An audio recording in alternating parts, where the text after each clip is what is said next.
बुद्ध चरितम प्रथम सर्ग 5वां भाग आ गया है। 4 भाग हम देख चुके हैं, 4 वीडियो इस पे बन चुके हैं।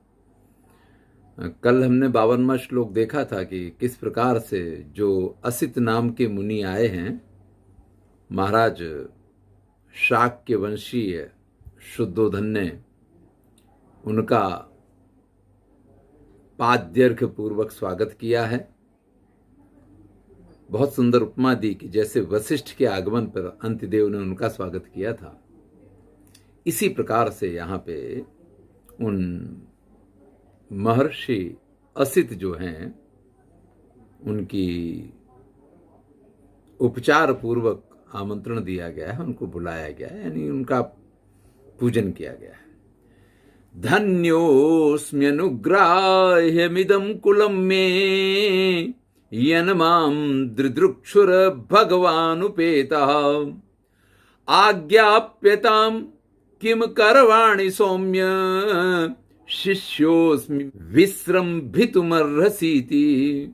तो ये 53वां श्लोक आ गया कि धन्योऽस्मि अनुग्राह्यमिदं कुलं मे,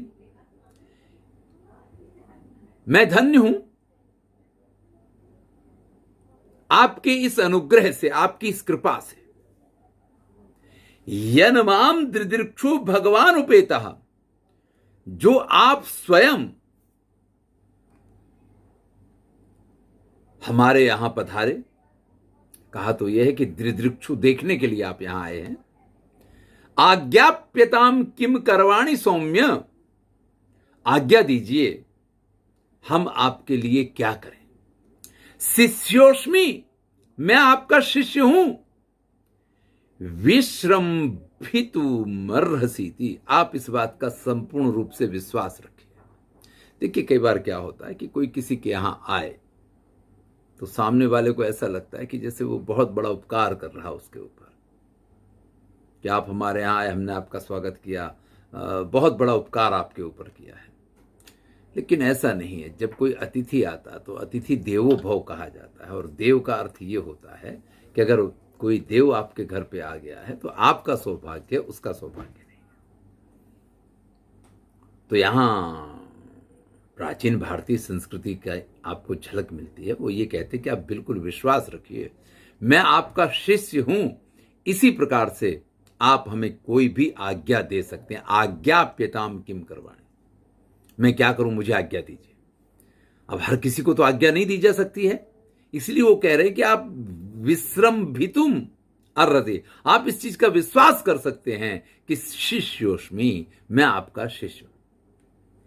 एवं नृपेणोपनिमंत्रितः सन् सर्वेण भावेन मुनिर्यथावत् सविस्मयोत्फुल्ल विशाल दृष्टिर गंभीर धीराणि वचांस्युवाच। अब राजा ने तो इस प्रकार से अपनी बात कह दी कि कहिए, आप यहां पधारे, हमारा सौभाग्य है। अब हम आपके लिए क्या सेवा करें, आज्ञा दीजिए, क्या करें आपके लिए। तो एवं नृपेण उपनिमंत्रिता, अच्छी तरीके से बिठाने के बाद, बड़े स्वागत सत्कार के बाद जब राजा ने यह बात पूछी है, सर्वेण भावेन मुनिर यथावत, जैसे राजा के स्वागत सत्कार की, इन सब चीजों की वैसे कोई असर नहीं है, लेकिन सविस्मयोत्फुल्ल विशाल दृष्टि, मानसिक रूप से तो ये निर्लिप्त है, लेकिन यहां जिस समाचार के साथ आए हैं, अत्यंत आश्चर्य से उत्फुल्ल विशाल दृष्टि, गंभीर धीराणि वचांसि उवाच। तो आंखों में आश्चर्य है, आंखों में आनंद है, आंखें पुलकित हैं, और बड़ी धीर गंभीर वाणी में वो ऋषि बोलना शुरू करते हैं। क्या कहते हैं? महात्मनि त्वयि उपपन्न में तत् प्रियातिथौ त्यागिनी धर्म कामे सत्वान्वय ज्ञान वयोनुरूपा स्निग्धाय देवं मयि ते मतिः स्यात्। देखिए, आप हर उत्तम व्यवहार की अपेक्षा हर व्यक्ति के पास से नहीं रख सकते। उत्तम व्यवहार वही करते हैं जिनके संस्कार में ये चीज रही हो। अगर कोई आपके साथ अच्छा व्यवहार कर रहा है तो आपको इस चीज को समझ लेना चाहिए कि ये व्यक्ति संस्कारी है। नहीं तो स्वप्न वासुदत्तम में लिखते हैं कि सत्काराः दुर्लभा लोके, सत्कार करने वाले लोग दुर्लभ हैं संसार में, विघ्नातारास्तु दुर्लभा, और जो उस सत्कार को समझ पाए वो लोग तो और भी कम है संसार में। अगर कोई आपका स्वागत सत्कार करता है तो उसको स्वीकार करना सीखिए। कई बार क्या होता है कि आप किसी के घर जाते हैं, हमारे यहाँ गुजरात में तो प्रथा है कि कोई भी आए तो कम से कम एक गिलास पानी तो तुरंत ही व्यक्ति लेके आएगा। अब कुछ लोग बड़े उसमें होते कि नहीं साहब हम पानी नहीं पिएंगे। अरे भाई, आपको पानी नहीं पीना है, एक बार जाएंगे नहीं पिएंगे, दो बार जाएंगे नहीं पिएंगे, तीसरी बार जाएंगे सामने वाला पूछेगा ही नहीं आपसे पानी के लिए, क्योंकि वो कहता कि आप तो पीते ही नहीं हो तो आपसे पूछना क्या। तो सत्कार करने वाले भी होते लेकिन उसको समझना भी पड़ता है। यहां पे ऋषि को इस चीज का बिल्कुल एहसास है कि इन्होंने जो हमारा स्वागत सत्कार किया है, सामान्य रूप से ऋषियों का इस प्रकार से सभी जगह स्वागत सत्कार नहीं होता है। तभी तो गौतम बुद्ध को जन्म लेना पड़ा था। महात्मनि त्वयि उपपन्नम एतत्, आप महात्मा हैं इसलिए आपसे इस प्रकार की संस्कार की अपेक्षा रखी जा सकती है, या तभी आप ऐसा कर पाए हैं। उपपन्नम का अर्थ होता है तभी ये संभव है। उपपन्नम संभवम एतत्, ये प्रियातिथौ त्यागिनी धर्म कामे,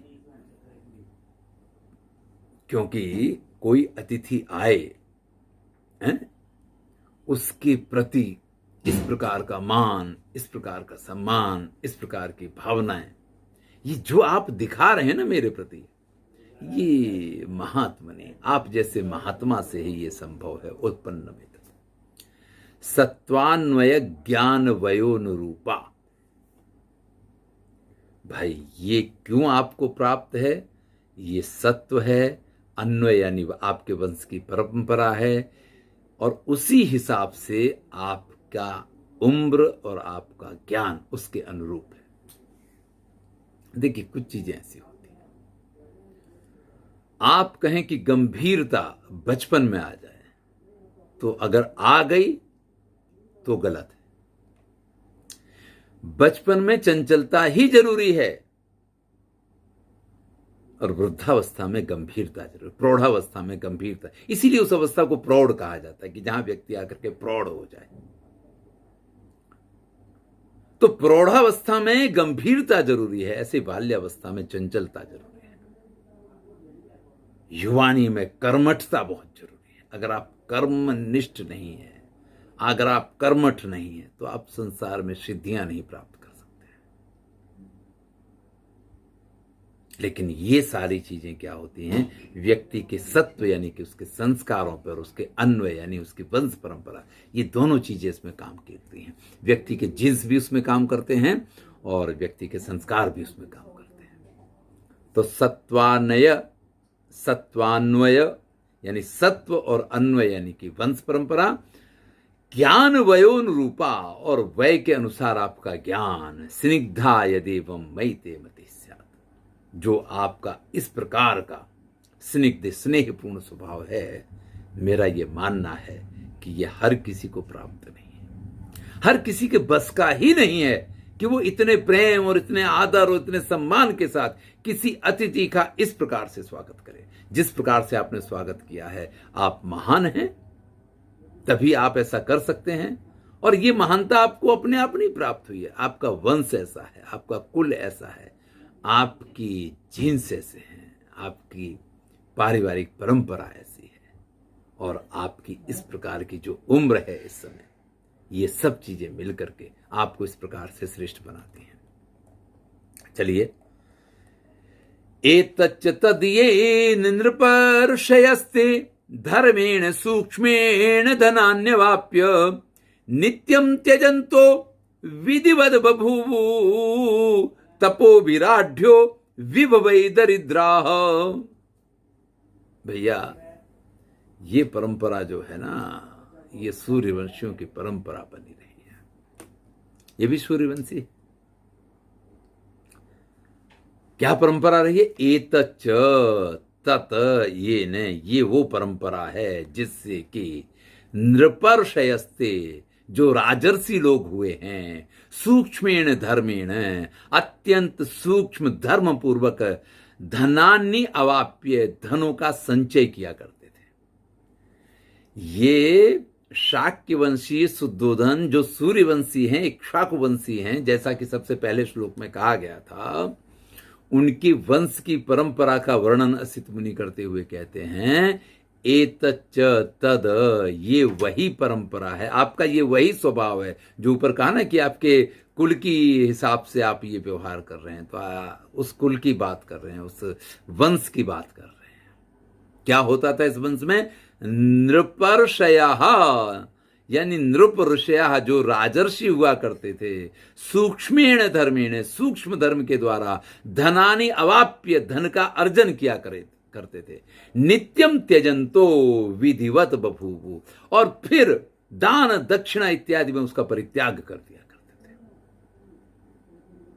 ध्यान दीजिएगा, फ्री में आपके पास पैसा आ गया।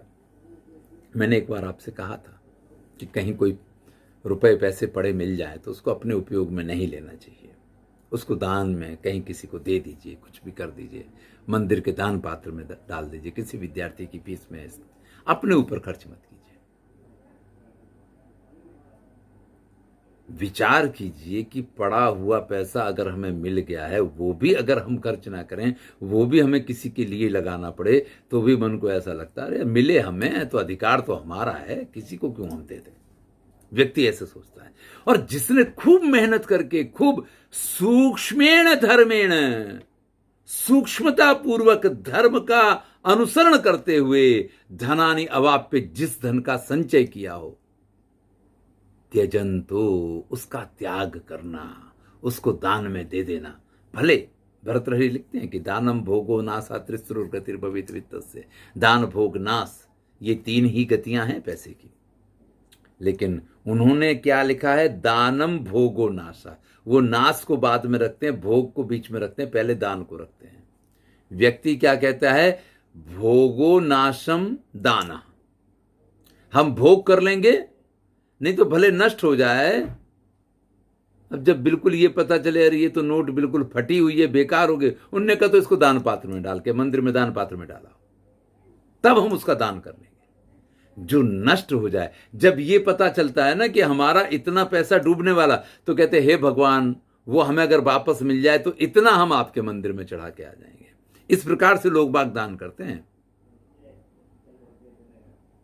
तो आपके वंश की ये परंपरा थी कि आपके वंश में जो राजर्षि उत्पन्न हुए, सूक्ष्म धर्म के द्वारा वो धन का अर्जन किया करते थे। नित्यम त्यजंतो विधिवत बभूवु, और फिर विधि विधान पूर्वक यज्ञ आदि करके, दान धर्म करके उसको त्याग दिया करते थे। परिणाम क्या होता था? तपोभिराढ्यो विभवै दरिद्रः, और आपके वंश के वो लोग तपस्या से तो बड़े धनी हो जाते थे। तपो भी आढ़्य, आढ़्या धनिका, महाधनिका इति आढ़्या शब्द से अर्थ। तो वो तपस्या से तो बड़े आढ़ यानी धनिक हो जाते थे। विभवै दरिद्रा, लेकिन संपत्ति से वो दरिद्र हो जाया करते थे, संपत्तियां उनके पास नहीं रहती थी। एक एक कथा देख लीजिए। राजा हरिश्चंद्र की कथा पाई जाती है। स्वप्न में देखा कि उन्होंने स्वप्न में अपने दान का, अपने राज्य का किसी को दान कर दिया है। सुबह उठे तो सिंहासन पे नहीं बैठते। क्यों नहीं बैठते हैं? क्योंकि स्वप्न में मैंने इस राज्य को किसी को दान में दे दिया है। भैया ऐसा भी होता है, स्वप्न देखा तो क्या सच हो गया? लेकिन नहीं, ये धर्म था, और अपना संपूर्ण राज्य दान में दे दिया। और ये तो ब्राह्मणों का तो बड़ा ही विचित्र वो था कि दान दीजिए, लेकिन दान की दक्षिणा तो देनी पड़ेगी। इसलिए दान अकेला नहीं, दान दक्षिणा शब्द का प्रयोग होता है। फिर दक्षिणा तो देनी पड़ेगी। अब जब अपना पूरा राज्य ही दान में दे दिया, सर्वस्व दान में दे दिया, तो दक्षिणा देने के लिए कुछ है नहीं, तो खुद को, अपनी पत्नी को बेच देते हैं? तो किस किस प्रकार से कि जो दरिद्र हो गए, लेकिन उन्होंने धर्म के मार्ग को नहीं छोड़ा है। महाराज रघु की कथा तो अपने रघुवंश में भी पड़ी होगी कि उन्होंने यज्ञ किया और सर्वस्व दान में दे दिया।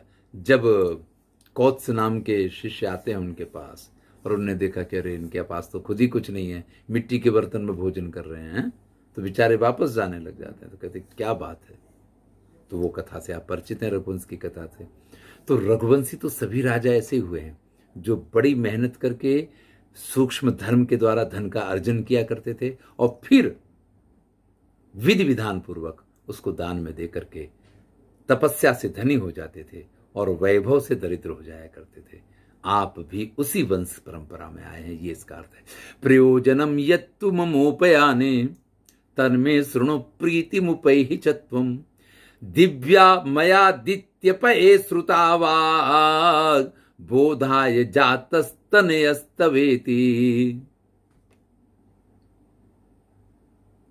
प्रयोजनम यत्तु ममोपयाने, मम उपयाने, मेरे यहां आने का, यत्तु प्रयोजनम, जो प्रयोजन है, तन्मे शृणु, मुझसे वो सुनो, प्रीतिम उपेहि च त्वं, और तुम्हें प्रसन्न होना चाहिए, तुमको आनंदित होना चाहिए। दिव्या मयादित्य पथे श्रुता वा, मेरी इस वाणी को ध्यान से सुनना,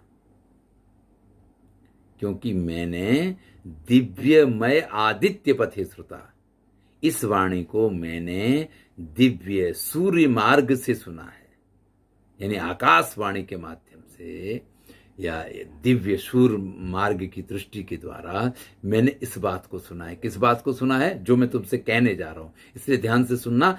बोधाय जाता तनया तवेति, तब तनया, आपका ये जो पुत्र है, बोधाय जाता है इति, वो ज्ञान के लिए पैदा हुआ है, वो संसार के लिए, भोग विलासिता के लिए पैदा नहीं हुआ है।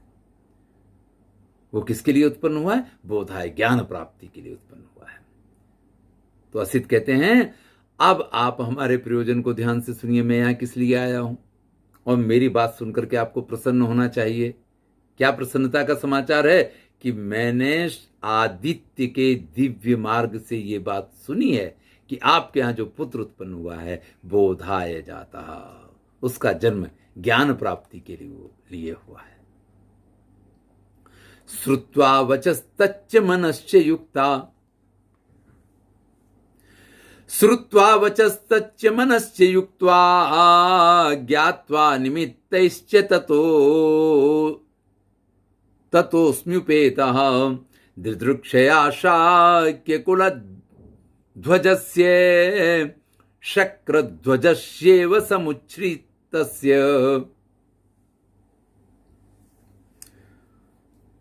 अब श्रुत्वा वचः, असित मुनि कह रहे हैं कि जब मैंने वो पूरी सूर्य मार्ग से वो पूरी वाणी सुनी, एक प्रकार से उस आकाशवाणी को जब मैंने सुना, निमित्तों का विचार किया कि संसार में इस समय ये इस प्रकार की जो वर्णन आया था ना कि बालक का जन्म हुआ तो जैसे हवा ऐसी चलने लग गई, या वातावरण इस प्रकार का हो गया, या ये हुआ वो हुआ, वो जो सारे वर्णन हैं, तो वो सिर्फ ऐसा तो नहीं कि वहीं राजकुमार की जहाँ सैया है उसी के ऊपर वो सब चल रहा है। वो तो असर तो उसका पूरी एक विशाल परिप्रेक्ष्य में उसकी असर तो होने वाली है। तो उन निमित्तों को भी मैंने देखा है। तो ज्ञात्वा निमित्तैश्च ततोऽभ्युपेता, उसके बाद मैं यहाँ आया हूँ। वो असित ऋषि कह रहे हैं कि मैंने उस वाणी को सुना, उस आकाशवाणी को सुना, और उसके बाद मैंने सारे निमित्तों को देखा, और उस सब को देख करके दृदृक्षया शाक्य कुलध्वजस्य, शाक्य कुल के उस कुल दीपक, यहां ध्वज शब्द का प्रयोग किया है। जैसे हम भारत का तिरंगा जब देखते हैं ना, तो शान तिरंगा है? झंडा ऊंचा रहे हमारा, विजयी विश्व तिरंगा प्यारा। शान न इसकी जाने पाए, चाहे जान भले ही जाए। ये जो ध्वज के लिए हमारी भावना होती है ना, ये यहां वही शब्द है कि शाक्य कुल ध्वजस्य, ये शाक्य के वंश का जो ध्वज है दिदृक्षया, उसको देखने के लिए शक्र ध्वजस्येव। और ये ध्वजा कैसी है शाक्य कुल की? इंद्र की ध्वजा जैसी दे दीप्यमान है, समुच्छ्रित से, उसी प्रकार से ऊंचे। जैसे इंद्र का ध्वज सबसे ऊंचा आप मान सकते हैं ना, इसी प्रकार से इस समय उस बालक के जन्म के कारण ये जो शाक्य कुल है इसका ध्वज सबसे ऊंचा है, और उसको देखने के लिए मैं यहां आया। ये अर्थ हुआ। इत्येतदेवं वचनं निशम्य प्रहर्ष संभ्रांत गतिर्नरेन्द्रः।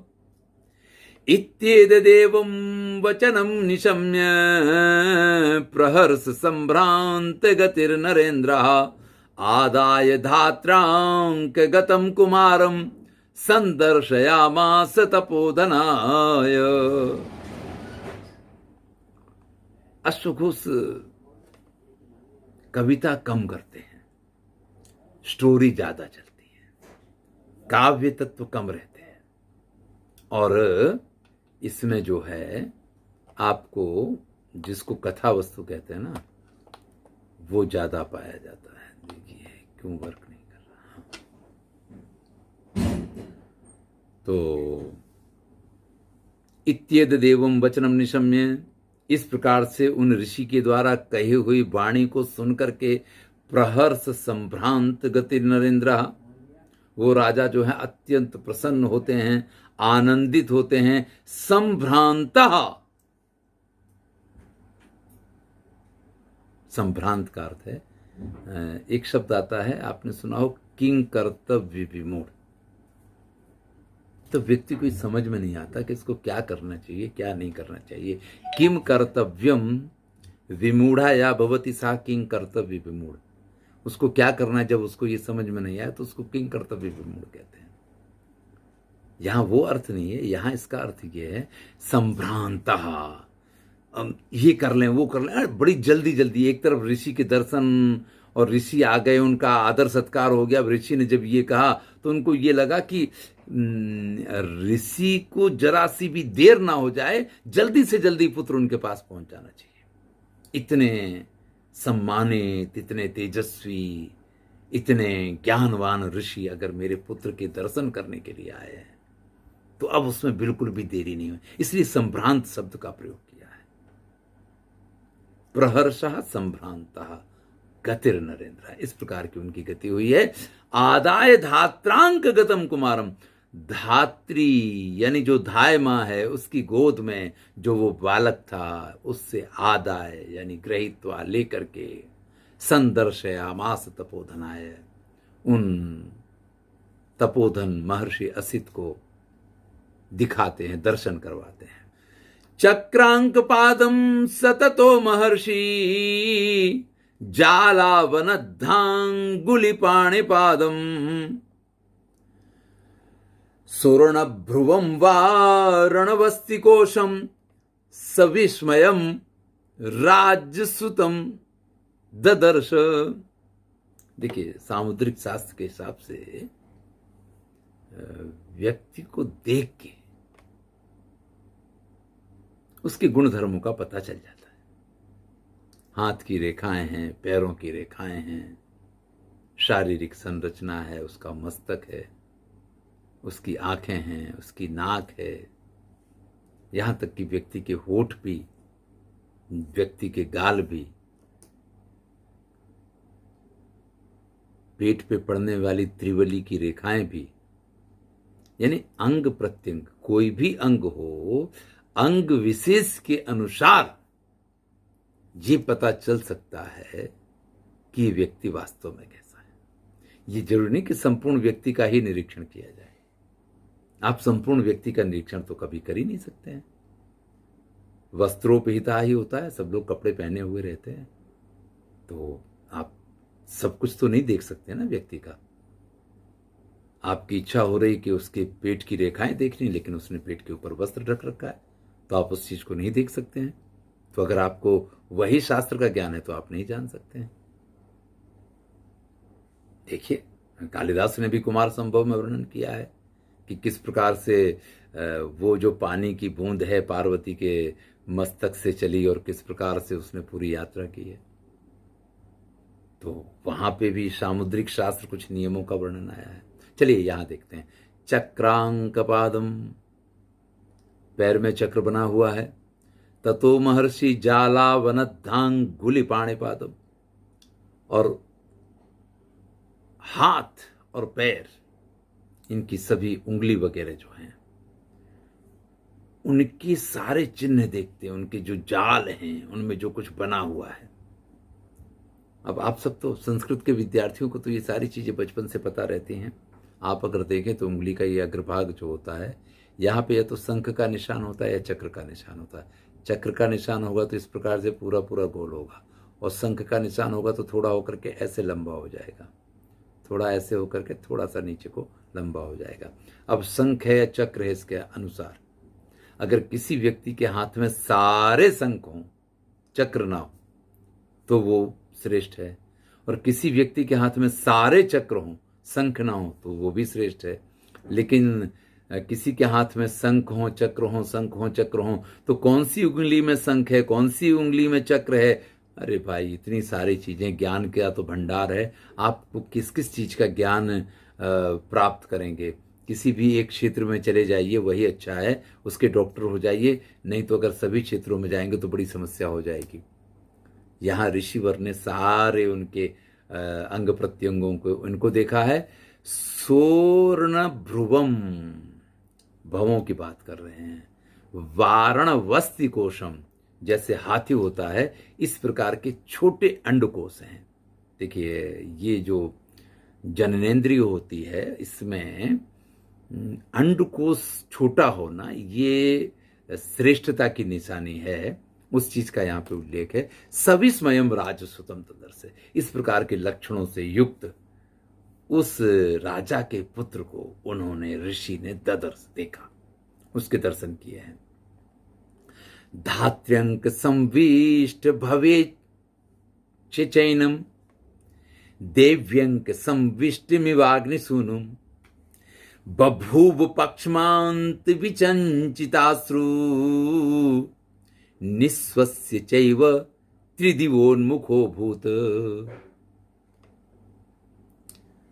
उस धात्री के अंक में संविष्ट, उस धाई की गोद में जो विराजमान है, अवेक्ष चैनम, उसको देख करके तथागत बुद्ध को उस धात्री की गोद में जब बराबर से देखते हैं, देव्यंक संविष्ट इव अग्निसूनु, जैसे देवी यानी कि माता पार्वती के अंक यानी गोद में अग्निपुत्र।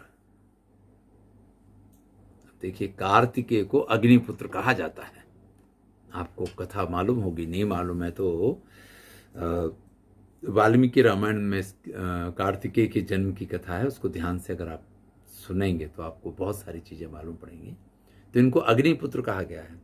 तो अग्निपुत्र कार्तिकेय जैसे माता पार्वती की गोदी में शोभायमान थे, इस प्रकार से इस तथागत को उस धात्री की गोद में देख करके बभूव पक्ष्मांत विचिंतिताश्रु, पक्ष्म कहते हैं पलकों को जिसकी झपकनी बंद हो गई है, इस प्रकार से वो ऋषि उनके दर्शन कर रहे हैं। तो कैसे? निर्निमेष पलकों से दर्शन हो रहे हैं, और देखते देखते अश्रु, उनकी आंखों में आंसू आ गए। निस्वस्य, उन्होंने लंबी सांस ली है। चैव त्रिदिवोन्मुखो बभूव, और ऊपर की तरफ जैसे स्वर्ग की तरफ देख रहे हैं, इस प्रकार से वो ऋषि देखने लग जाते हैं। अब देखिए, वो ऋषि जो कुछ उनके हाव भाव हैं, इसका परिणाम राजा के ऊपर होगा। अगर कोई ऐसा श्रेष्ठ व्यक्ति आपके घर आया है और उसके व्यवहार से आपको कुछ जो नहीं होना चाहिए ऐसा दिखाई दे, तो आप तो बड़े परेशान हो जाएंगे। यहां इस चीज को समझें। अगर आप निर्निमेष पलकों से किसी चीज को देखेंगे तो आंख में आंसू आना एक स्वाभाविक प्रक्रिया है। अब ऋषि की आंखें ही नहीं जब झपक रही हैं तो सीधी सी बात है कि आंखों में आंसू तो आ ही जाएंगे। लेकिन जो श्वास लिया है, जो निश्वस्य है, वो महत्वपूर्ण है।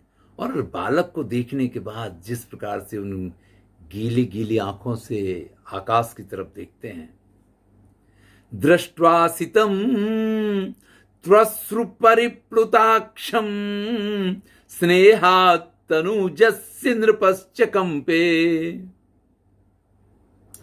सगदगदं बाष्प कषाय कंठा पपृच्छ सप्रांजलि रानतांग।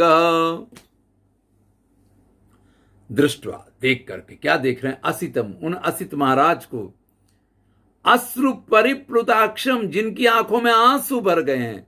इस प्रकार से उन असित मुनि को देख करके स्नेहात् तनुजस्य, अपने पुत्र की परम स्नेह के कारण नृपश्च कंपे, वो राजा जो है कांपने लग जाते हैं। अरे ऐसा क्या मेरे पुत्र में देखा जिसके कारण इन ऋषि की आंखों में आंसू आ गए और ये आकाश की तरफ देख रहे हैं? कौन सी ऐसी बात है? इस बात को लेकर के वो राजा अंदर से कांप उठता है, क्योंकि स्नेहात् तनुजस्य, पुत्र के स्नेह के कारण। ये कोई और किसी चीज का भय नहीं है, लेकिन पुत्र के प्रति जो अपार स्नेह है वो इस चीज के लिए उनको मजबूर करता है। उनका हृदय कांप उठता है। सगदगदम, गले में से आवाज नहीं निकल रही है। वाष्प कषाय कंठा, वाष्प की वजह से जिनका कंठ अवरुद्ध हो गया है।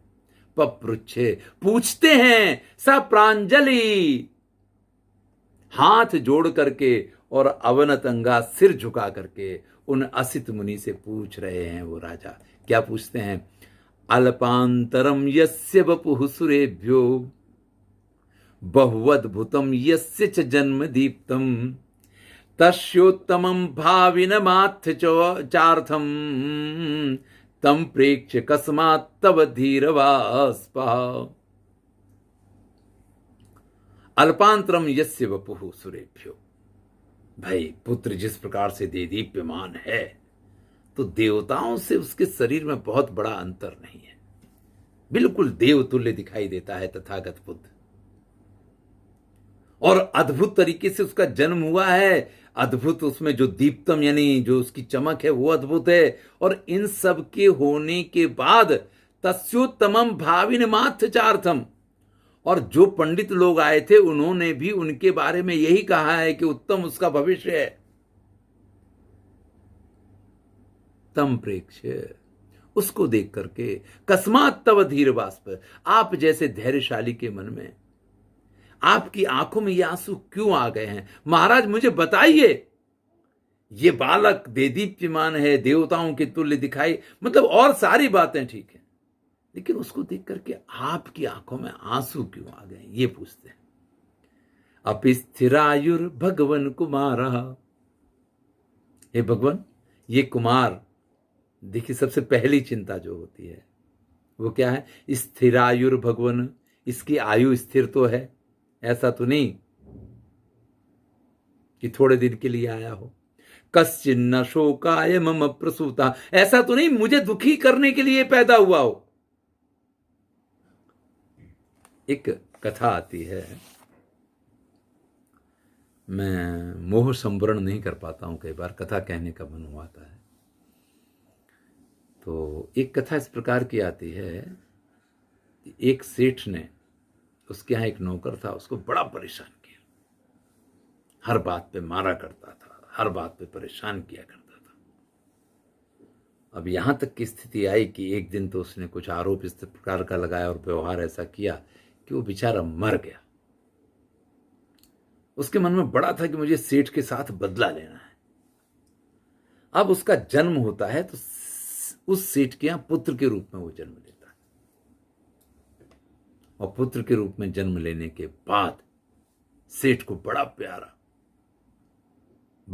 करे सेठ, और जितना अधिक प्यारा होता है समझ लीजिए उतनी ज्यादा समस्या है।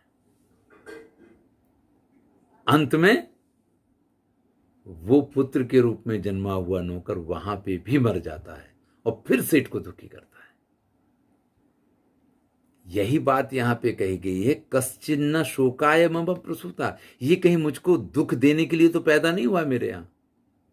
अरे भाई, पिता के सामने पुत्र की मृत्यु हो जाए तो इससे बड़ा उसके लिए दुख का और कोई कारण हो ही नहीं सकता है।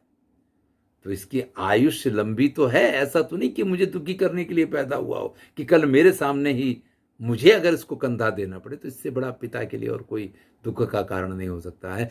लब्ध्वा कथनचित सलिलांजलिर्मे, मुझे ऐसा सौभाग्य तो मिलेगा ना कि इसके हाथ से दी हुई जलांजलि मुझे मिले। हर पिता ये चाहता है कि उसका पुत्र उसका तर्पण करे। पुंनाम नरकात् त्रायते इति पुत्र, इसीलिए पुत्र की यह परिभाषा दी गई है। और क्या करना है? और तो संसार में पुत्र पिता को सुखी करेगा, सेवा करेगा, ऐसा तो बहुत कम हुआ करता है भैया। ये तो बड़े बिरले लोग होते हैं जिनको ये सौभाग्य मिले। और आजकल तो और ज्यादा समस्याएं हैं। कहाँ नौकरी लगेगी, कहाँ लड़का रहेगा, कहाँ माता पिता रहेंगे, किसी चीज का कुछ तय नहीं है। या तो पुत्र को छोड़ देना पड़ेगा या पूरी सामाजिक व्यवस्था को छोड़ देना पड़ेगा। अब लड़का अमेरिका में सेट हो गया, आप इंडिया में जो भी आपके यार दोस्त मित्र मंडल हैं सबको छोड़ के उसके पास अमेरिका चले जाओ तो चले जाओ। या मान लीजिए आप अहमदाबाद रहते हैं और लड़का सूरत में हो जाए, तो क्या तो हमारी तरह एक दिन सूरत रहिए और एक दिन अहमदाबाद रहिए, तो ये कुछ संभव है। नहीं तो स्थिति किस प्रकार की आएगी कि व्यक्ति जो है वो परेशानी होता रहेगा, दुखी होता रहेगा। तो लब्ध्वा कथनचित सरलांजलिर में, यही तो एक सुख होता है, एक यही तो अपेक्षा होती है कि मेरा पुत्र मुझे जलांजलि दे तो वो मुझे प्राप्त होगी। न खल मिमं पातुमुपैति कालः, तो मेरी मृत्यु के बाद जो मुझे अंजलि दे, इस प्रकार की स्थिति तो रहेगी। क्योंकि वो ऋषि रोए हैं और उनके रोने के कारण ये जो महाराज हैं दुखी हो गए हैं। अप्यक्षयम में यशसो निधानम, कश्चित् ध्रुवो में कुलहस्त सारः, अपि प्रयास्यामि सुखम परत्र, शुप्तोपि पुत्रे निमशैक चक्षु। पहले पुत्र के आयुष्य की बात पूछ ली, अब जैसे पुत्र के संस्कारों की भी बात पूछ रहे हैं। आयुष्य तो पूछ लिया, आप कहते हैं अपि अक्षयम में यशसो, मेरा यश अक्षय तो रहेगा, ऐसा कुलांगार तो नहीं होगा जो मेरे यश पे कलंक लगा दे, मेरा नाम में बट्टा लगा दे, ऐसा तो नहीं होगा ना। तो यशसो, कश्चित् ध्रुवों में कुलहस्त सारः, तो मेरे जो कुल वंश की परंपरा से जो कुछ भी अर्जित किया है, जो यश, जो नाम, जो सब कुछ अर्जित किया है, भाई एक को पुत्र हो ना तो कहते ना कि कुलांगार निकले तो पूरे कुल को, सबके कहते कि सारे पितर नरक में चले जाए, वो ऐसे कर्म करे। तो ऐसा कुछ तो नहीं होगा। अपि प्रयास्यामि सुखम परत्र, भाई इस लोक में सुख भोगने जब मैं स्वर्ग में जाऊंगा, परत्र दूसरे लोक में जाके मुझे सुख तो मिलेगा। शुप्तोपि पुत्रे निमशैक चक्षु, ये अभी मैंने एक वीडियो महाभारत का भी बनाया है, उसमें सौमक नाम के एक राजा की कथा आई है। लगभग अगले वीक में, या हाँ अब क्या, आज शनिवार है तो अगले वीक में ही वो वीडियो आएगा। सौमक राजा की कथा आती है। महाभारत में उन्होंने ये कहा है कि एक संतान होना ये सबसे बड़ा दुख की घटना है। व्यक्ति को संतान एक नहीं होनी चाहिए। एक संतान है वो व्यक्ति कभी सुखी हो ही नहीं सकता है। इससे अच्छा तो निसंतान रहना अच्छा है। विचार कीजिएगा कभी इस बात पे कि वो क्या कहते हैं। यहां कहते हैं सुप्तोपि पुत्रे निमशैक चक्षु, मैं सोता हूं तो भी मेरी एक आंख पुत्र की चिंता में खुली रहती है। राजा तथागत बुद्ध को इतना प्रेम करते हैं कि वो कहते हैं कि सुप्तोपि, सोते हुए भी पुत्रे निमिषै चक्षु, एक आंख तो मेरी सोते हुए भी पुत्र पे ही लगी रहती है, कहीं उसके साथ कुछ ऐसा ना। तो जो कुछ मैं करता हूं इसका योग्य फल तो मिलेगा। जो ऋषि रोए उसके बाद राजा के मन में जो भावनाएं उत्पन्न हो रही हैं उनको हमने देखा है। चलिए आज इतना ही रखेंगे, समय हो गया है।